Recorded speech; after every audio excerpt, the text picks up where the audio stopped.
If you're on a GLP-1 medication like I am, you know that your appetite and digestion can change a lot. I just took my 58th GLP-1 shot, and today I want to show you 10 things that are always in my pantry because they're good for my health. They help me hit my protein and fiber goals. They agree with my GLP-1 digestion, and they give me energy so I can stay consistent with my exercise. The last one is kind of new to me and pretty weird, but an instant classic, for me at least. So stick around. Okay, let's go.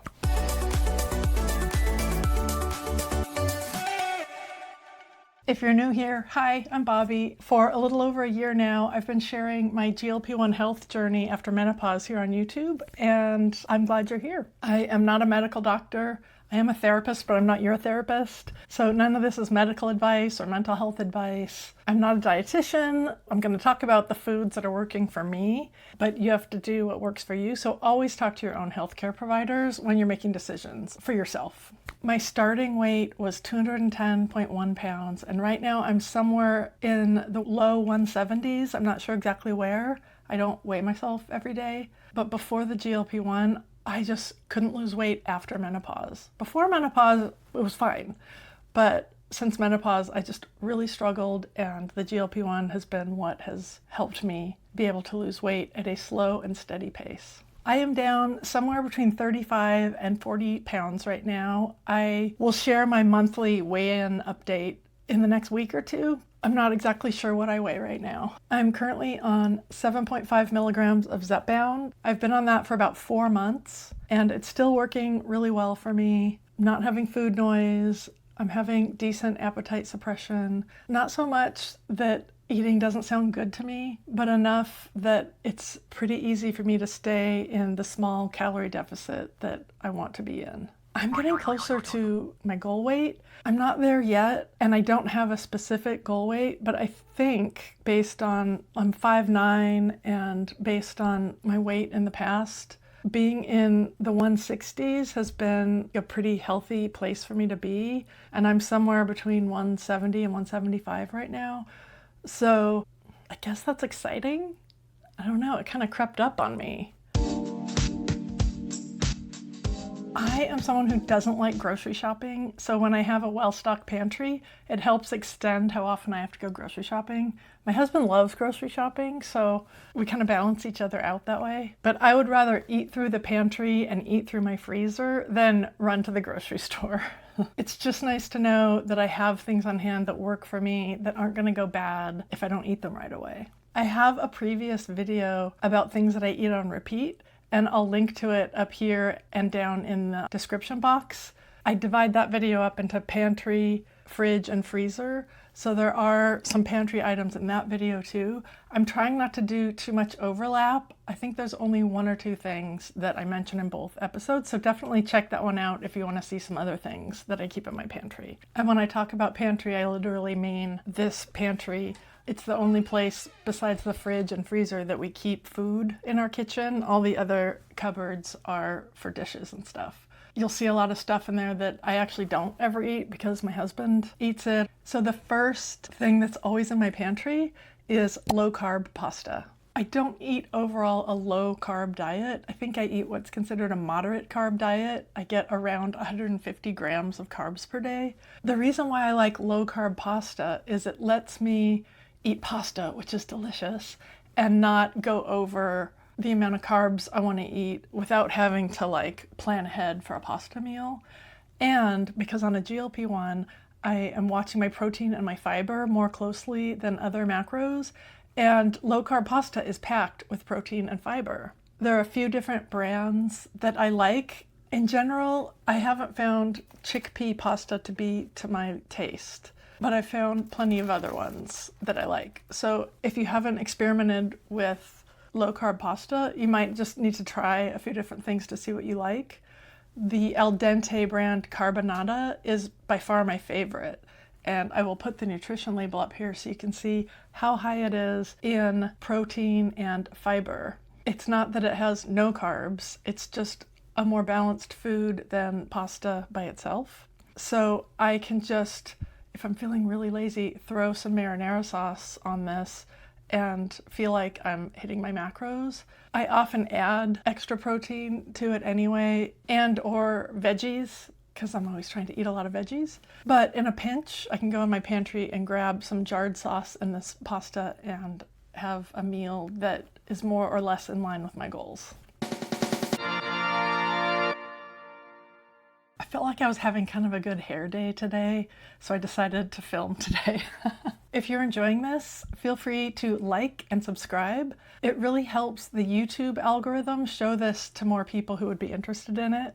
And if you want to hear more from me, besides all of my past videos, you can also subscribe to my email newsletter.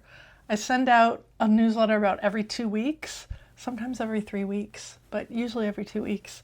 And it's usually stuff that just didn't make it into my YouTube video or that's a little too personal for YouTube, and just like extra stuff. I'll leave the link to that in the description below. The next thing I always keep in my pantry is bone broth. It's a really easy protein boost in place of regular vegetable broth, chicken stock, beef stock. Anytime you would use any kind of broth or stock, if you substitute bone broth, you'll get extra protein and you don't even notice the difference. At least I don't notice the difference. I can't tell when I've used one versus the other in a soup or a stew or a chili. I know some people drink it, just heat it up as a drink. Hi, Grace.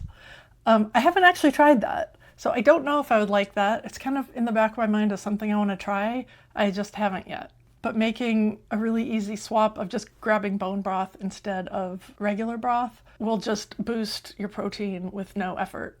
And I do like a no effort intervention. The next thing I always keep in my pantry is some kind of protein shake. I've found with my decreased appetite on Zepbound that I do often need to supplement with some kind of drink or shake to get the protein that I want to get. I aim for more than 100 grams of protein a day, and my meals usually have 20 to 30 grams. I often get more than that at meals and I don't need to supplement, but if I know I'm a little low, having a drink that gives me a bunch of protein is gentler on my stomach if I'm not super hungry, but I want to get a little more protein that day. Right now, I'm really enjoying Kachava, which is a powder that you just mix with water. In the past, I've also bought containers of OWYN, which is a plant-based protein drink.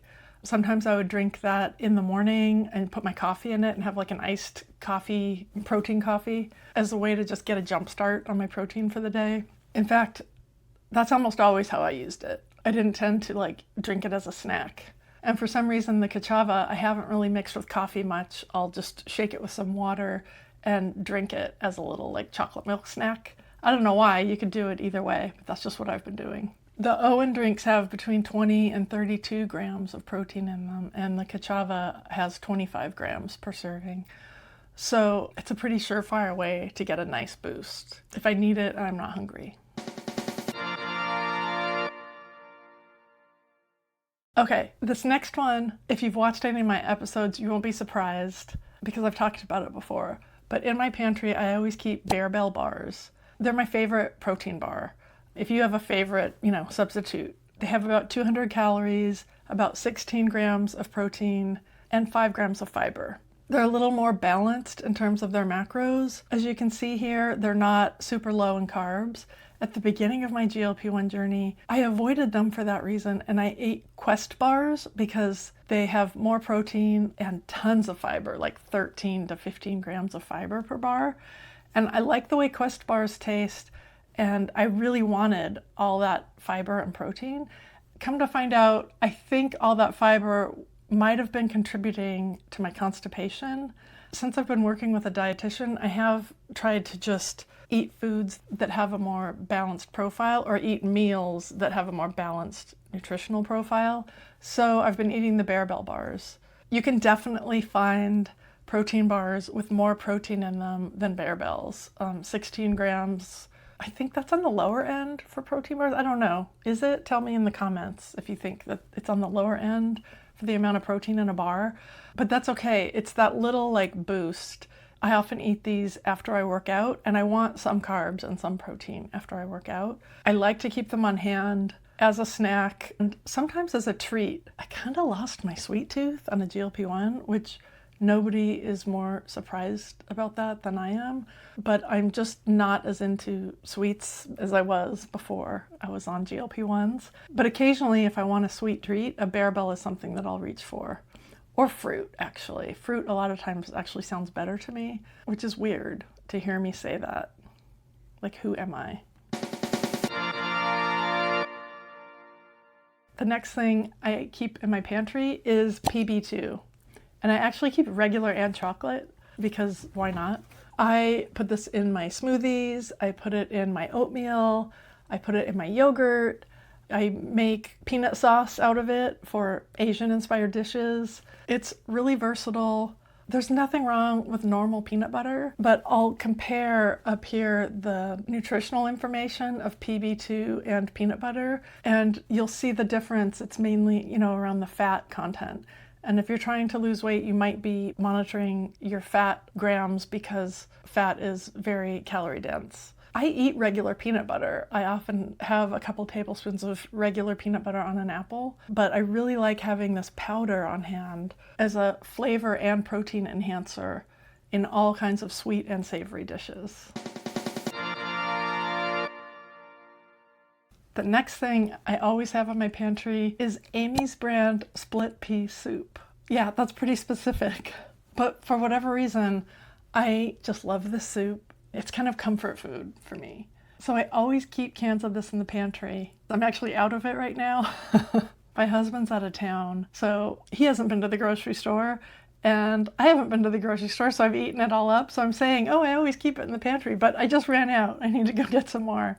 Sometimes I will add in some kind of protein, like I've got some air-fried tofu or some prepped chicken that I can just throw into the soup and consider it, a full meal. Other times I eat it as a side dish to a salad or a sandwich, or just as a snack if I want something warm and comforting as a snack. Obviously, this is an individual preference, and you can substitute my love of Amy's split pea soup for, whatever your favorite flavor of soup is. Oh, I have a hack for split pea soup. If you add curry powder to it, it turns into like a curried sauce almost that you can use as a base for veggies and meat to have a curry dish, or just eat it as curried soup.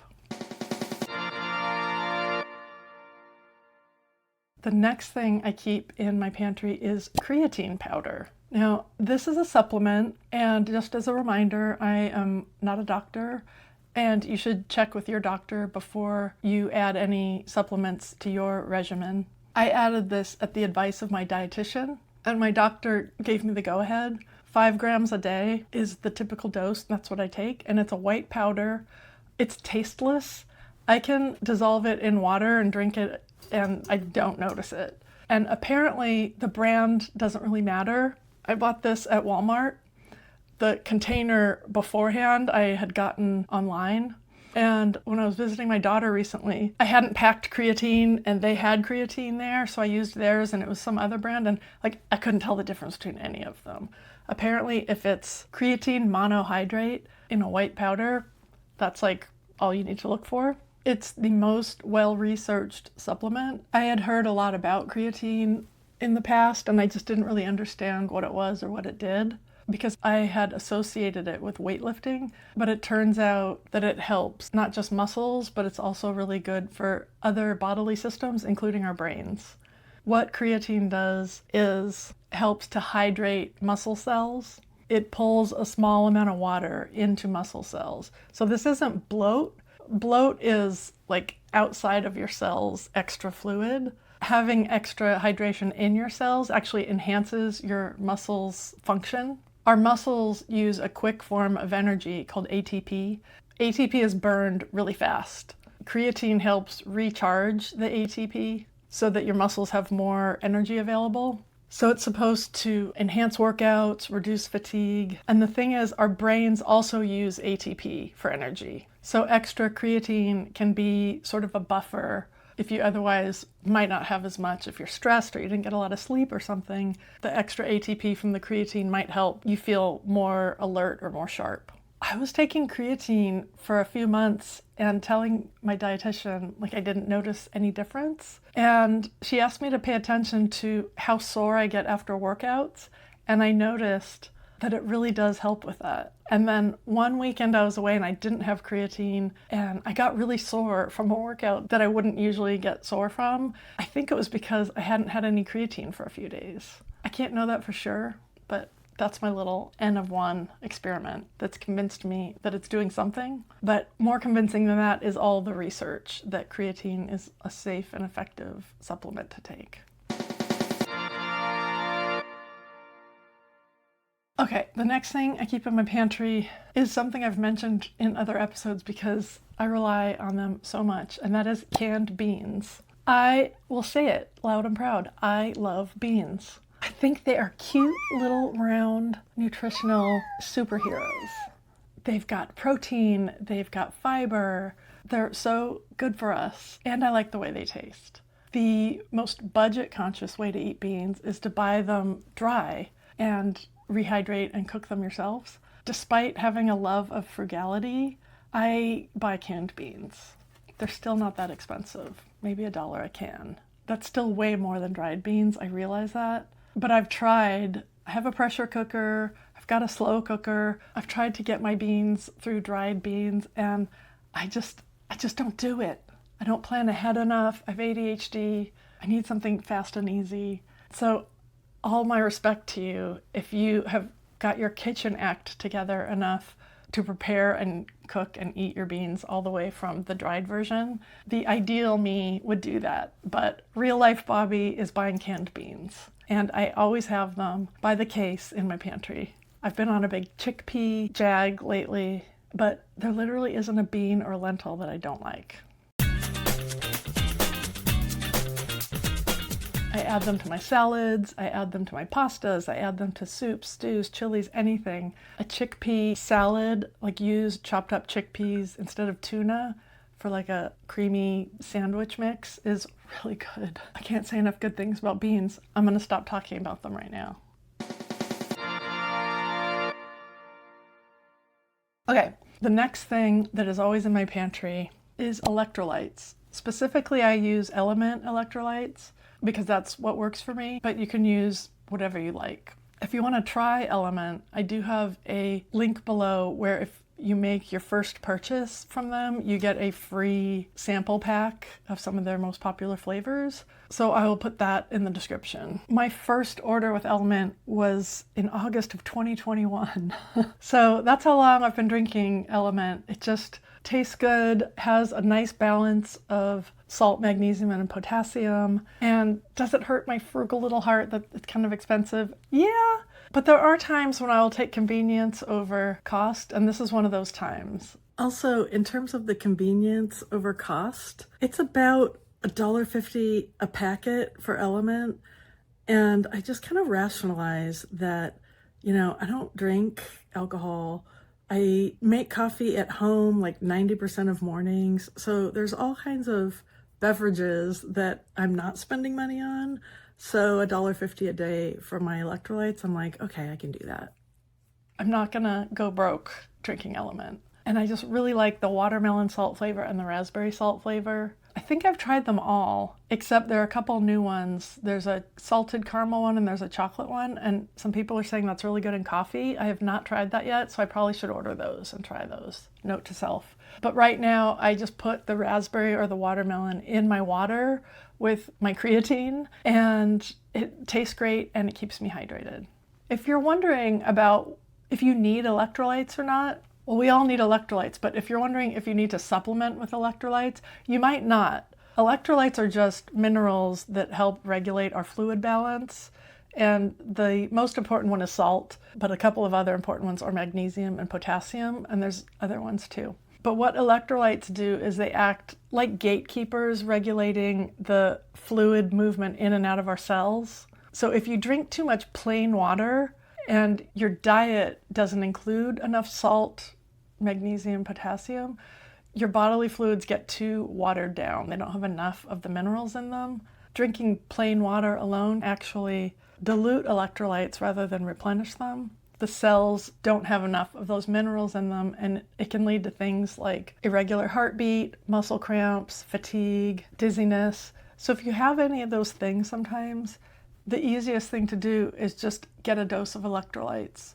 You could eat something really salty, or you could supplement with an electrolyte drink. We lose salt when we sweat, so especially if you're sweating a lot from a workout or just being outside in the heat, you might be more prone to lower levels of electrolytes. I don't really monitor how much salt I put in my food, but I've still found that I need to supplement daily with electrolytes. I've tried not supplementing just to see if maybe I'm getting enough in my food. And what happens is I start having weird periods of rapid heartbeat and my lips get super chapped, really flaky. And when that first started happening, I was like, oh, I'm dehydrated. And I was drinking more water. And the more water I drank, the more thirsty I got and the flakier my lips got. And that was back in 2021. That was when I realized that drinking plain water alone doesn't necessarily rehydrate us if we're short on electrolytes. So I started supplementing. So once in a while, I don't supplement, and I do notice that I'm not getting enough salt in my diet, even though I'm not penny pinching my salt. It might be because I'm just not eating as much on a GLP-1. For me, what's working is 1 packet of LMNT a day. Your mileage may vary. Like I said, you might not need to supplement with electrolytes. But if you feel thirsty, even though you're drinking plain water and you're having any of those other symptoms, you might want to think about supplementing with electrolytes. Or pour a bunch of salt on your food. I don't know. I'm not a medical doctor. Okay, the last thing I'm going to talk about that I'm keeping in my pantry is kind of new and kind of weird. Bought it about a month ago because I'm planning to get back into backpacking. But once I bought it, I realized that it really helps me on a daily basis. And what I'm talking about is freeze-dried chicken. Yeah, weird, right? I mean, makes total sense for a backpacking trip because you want to carry as little weight as possible and then you rehydrate it, at mealtime. But when I was practicing with the freeze-dried chicken that I bought so that I'd know, how to make it once I'm on a backpacking trip, I realized that it tastes like normal fresh chicken, but I don't have to get it from the freezer and defrost it. I don't have to keep it in the fridge and make sure I eat it within a certain amount of time. I can just put it in my pantry. Now you might be thinking, well, I could buy canned chicken or packets of chicken. And I know I actually have that in my pantry because my husband likes that. But I cannot deal with canned chicken. Not to be gross, but to me, it always smells like pet food. I just can't get over it. There's something about the canned or packets like shelf-stable chicken that just, I don't know, it grosses me out. So the freeze-dried chicken solves that problem for me. It is more expensive, so it's not something I'm going to rely on as my main chicken source. I will continue to keep chicken in my freezer and defrost it like a normal person, or buy it at the store and eat it right away like a normal person. But when I'm backed up into a corner, haven't been grocery shopping in a while, it's 6 o'clock, I want dinner, I haven't defrosted anything, I've got really nice chunks of chicken that I can have ready in just a few minutes. I am really excited about this. I've already used it in a chicken salad recipe. I didn't put it in a sandwich, I put a scoop of chicken salad on a green salad, but you would not know that a few minutes ago it was a freeze-dried chunk in the pantry. It just tastes totally normal. This isn't something I found in the supermarket. I actually ordered it online. Lots of companies sell it. I'll link to who I bought it from, but it's not the only place that you can get it. So yeah, I consider this a convenience food that I will keep on hand in the same way that people keep canned chicken on hand, but this one I like eating, and that's important.